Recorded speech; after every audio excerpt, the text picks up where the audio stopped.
কতই না ভালো হতো যা পড়লাম তা যদি দ্রুত মুখস্থ হয়ে যেত, যা দেখলাম শুনলাম সেটা সম্পূর্ণ মনে থাকতো, তাহলে আমরা যে কোনো এক্সামে সাকসেসফুল হতে পারতাম।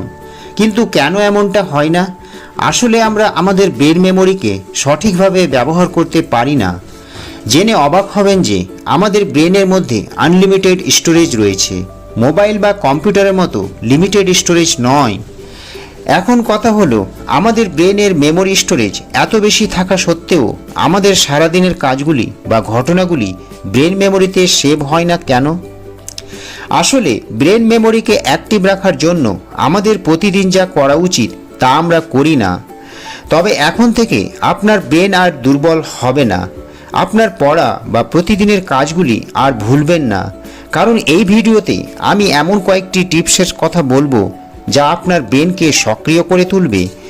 তাই এই ভিডিওটি আপনার জীবনে একটি গুরুত্বপূর্ণ ও উপকারী ভিডিও হতে চলেছে। আপনার ব্রেন শক্তিশালী হলে পড়াশোনা, চাকরি অথবা ব্যবসা যাই করুন না কেন সব ক্ষেত্রেই সমান উপকারী হবে।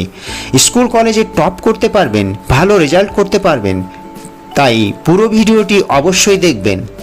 আর ভিডিও শেষে আপনাদের জন্য স্পেশাল টিপস রয়েছে যা ব্যবহার করে আপনি দ্রুত পড়া মুখস্থ করে ফেলবেন। তাহলে শুরু করা যাক। Let's begin. Train your brain. আপনার ব্রেনকে প্রশিক্ষণের মাধ্যমে সক্রিয় করে তুলতে হবে, অর্থাৎ আপনার ব্রেনকে এক্সারসাইজ করাতে হবে। যেমন পাজল সলভ করা, বই পড়া, ম্যাথমেটিক্স ক্যালকুলেশন করা, মেডিটেশন বা ধ্যান করা, প্রতিদিন কোনো কিছু মুখস্থ করা, এছাড়া প্রতিদিন মোটিভেশনাল কথা শোনা। এই সব কিছুই হলো এমন কিছু অভ্যাস যা আমাদের ব্রেনকে ট্রেনিং দেবে। আর এর ফলে আপনার ব্রেন অনেক বেশি শক্তিশালী হয়ে উঠবে। আপনার মাইন্ডকে ডিস্ট্রাক্ট বা বিভ্রান্তি থেকে বাঁচিয়ে রাখতে হবে। নিজের ব্রেনকে একটু প্রেশার দেওয়া শিখুন, অর্থাৎ কোনো কিছু শেখার জন্য আপনার ব্রেনকে প্রেশার দিন। যেমন আপনি যদি কাগজের নৌকা বানাতে না জানেন, তাহলে কারো কাছে কাগজের নৌকা তৈরি করা শিখে নিন। এভাবে প্রতিদিন আপনি নতুন কিছু শিখুন। Adequate sleep is required. মানুষের মেমোরি পাওয়ার দুর্বল হয়ে যাওয়ার সবচেয়ে বড় কারণ হলো সঠিকভাবে না ঘুমানো। বিশেষজ্ঞদের মত অনুযায়ী আপনার ব্রেনকে অ্যাক্টিভ রাখতে হলে পর্যাপ্ত পরিমাণ ঘুমের প্রয়োজন, অর্থাৎ কমপক্ষে আপনাকে 6 থেকে 7 ঘন্টা ঘুমোতে হবে। আর আমাদের ব্রেনের মাঝ বরাবর হিপ্পোক্যাম্পাস নামে একটি অংশ রয়েছে। এটি হলো মেমোরি কার্ড, যেখানে আনলিমিটেড স্টোরেজ রয়েছে। আর ঘুমের সময় এই অংশটি সম্পূর্ণরূপে অ্যাক্টিভ থাকে। আপনি সারাদিনে কি কাজ করেছেন, কার সঙ্গে কি কথা বলেছেন, কি পড়াশোনা করেছেন, এগুলি এই হিপ্পোক্যাম্পাস অংশটিতে অর্থাৎ আপনার ব্রেন মেমোরিতে সেভ হয়ে যায়। তাই ব্রেন মেমোরিকে শক্তিশালী করতে হলে পর্যাপ্ত পরিমাণ ঘুমের প্রয়োজন। যদিও কিছু মানুষ মনে করে তারা যত বেশি পড়াশোনা করবে তত বেশি মনে রাখতে পারবে, আর এই কারণেই যখন এদের চোখে অনেক বেশি ঘুম আসে তখন এরা ঘুমের তোয়াক্কা না করে গভীর রাত পর্যন্ত পড়াশোনা করে। কিন্তু এদের এই কথাটা মনে থাকে না যে কোনো কিছু মনে রাখার জন্য ব্রেনকে বিশ্রাম করানোটা অনেক বেশি জরুরি। যদি আপনি গভীর রাত পর্যন্ত পড়াশোনা করতে থাকেন, তাহলে আপনি সকালে লেট করে ওঠেন বা দ্রুত ওঠেন। সারাদিন আপনি ঘুম ভাব বা অলসতা ফিল করবেন। তাই আপনার ব্রেনকে যদি সক্রিয় করে তুলতে চান, তাহলে আপনি রাতে দ্রুত ঘুমিয়ে পড়বেন আর সকালবেলা দ্রুত উঠে পড়বেন। যদিও কিছু স্টুডেন্ট রাতে পড়তেই বেশি পছন্দ করে, তাহলে তারা রাতে পড়ে নিতে পারে।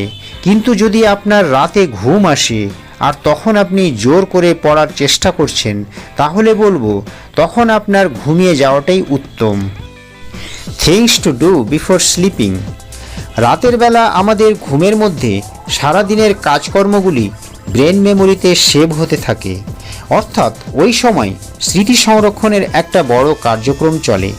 যদি এমনটা হয় যে আপনি রাতের বেলা পড়া মুখস্থ করতে করতে ঘুমিয়ে পড়লেন, দেখবেন সকালে উঠে আপনি সেটা সহজেই বলতে পারছেন। তাই আপনি যেটা ঘুমানোর আগে মুখস্থ করেন, মনে করেন বা ভাবেন, সেটি সহজেই ব্রেন মেমোরিতে সেভ হয়ে যায়। তাই ঘুমানোর আগের সময়টি খুবই গুরুত্বপূর্ণ। কেন আজ তার সাথে কথা হলো না, কেন আমি সেখানে গেলাম না, কেন আমার প্রতি এমনটা হয়, এই রকম নেগেটিভ কথাবার্তাগুলি কোনো মতেই ভাবা যাবে না। আপনাকে ভাবতে হবে আজ এই পড়াটা খুব ভালো হয়েছে, আজ এই কাজটি আমার সফল হয়েছে, অর্থাৎ সব ভালো কাজগুলিকে আপনাকে ওই সময় ভাবতে হবে। তার সাথে আগামীকাল কি কি করবেন সেগুলিও ভাবতে হবে। আর আপনার সাথে যা কিছু খারাপ হয়েছে তা মোটেও ভাবতে হবে না। সবচেয়ে ভালো হয় কোনো গল্পের বই পড়তে পড়তে অথবা সুন্দর কোনো স্মৃতির কথা ভাবতে ভাবতে ঘুমিয়ে পড়বেন। Need regular exercise. ব্যায়াম করলে শরীরের পেশিগুলি বেড়ে ওঠে এবং এর পাশাপাশি মস্তিষ্কের আকারও বৃদ্ধি পায়। ব্যায়াম করলে মস্তিষ্কের সিনাপসের সংখ্যা বাড়ে এবং এর ফলে মগজে নতুন নতুন কোষ তৈরি হয়। আর কার্ডিওভাস্কুলার ব্যায়ামের ফলে মগজে বেশি পরিমাণ অক্সিজেন ও গ্লুকোজ সরবরাহ হয়। আর অক্সিজেন এবং গ্লুকোজ হলো মস্তিষ্কের খাবার, যা নিয়মিত পেলে ব্রেন সক্রিয় হয়ে ওঠে। তাই আপনার ব্রেনকে সম্পূর্ণরূপে অ্যাক্টিভ করতে হলে নিয়মিত ব্যায়াম করা অত্যন্ত প্রয়োজন। আমি আপনাদের কয়েকটি কার্ডিওভাস্কুলার এক্সারসাইজের উল্লেখ করছি, যেগুলি শরীর গঠনের পাশাপাশি আপনার ব্রেন মেমোরিকে সক্রিয় করে তুলবে। Number 1, jogging. Number 2, jumping jack. Number 3, jump rope. Number 4, squats. Number 5, push ups. Visualise what you are reading. লক্ষ্য করেছেন কি, যখন আপনি প্রিয়জনের সঙ্গে কথা বলেন তখন আপনি ভাবতে থাকেন সে কী অবস্থায়, কেমনভাবে বসে অথবা হেঁটে হেঁটে আপনার সঙ্গে কথা বলছেন, অর্থাৎ ওই মুহূর্তের পুরো চিত্রটি আপনার মনের মধ্যে এঁকে ফেলেন।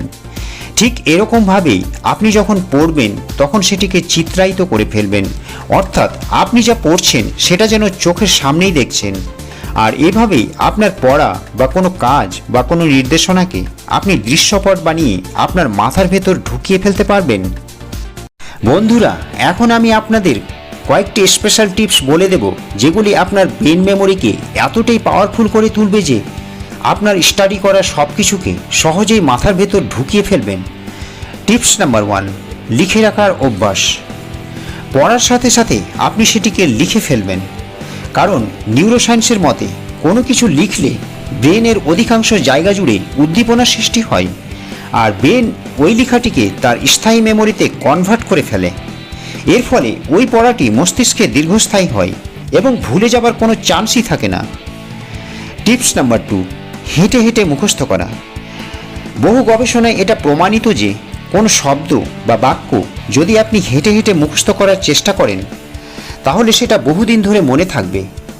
পরীক্ষার পড়া বা কোনো বিশেষ গুরুত্বপূর্ণ পড়া, কোনো বক্তৃতা বা প্রেজেন্টেশন মুখস্থ করতে হলে সেটা হেঁটে হেঁটে মুখস্থ করবেন, দেখবেন সেটি সহজেই আপনার মুখস্থ হয়ে যাবে। টিপস নাম্বার 3, মস্তিষ্ককে দ্রুত সক্রিয় করতে কিছু খাবার।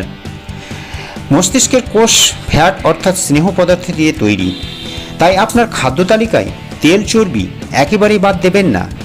বাদাম, তেলের বীজ, মাছ ইত্যাদি মস্তিষ্কের স্বাস্থ্যের জন্য ভীষণভাবে উপকারী, তাই এই খাবারগুলি নিয়মিত খাবেন।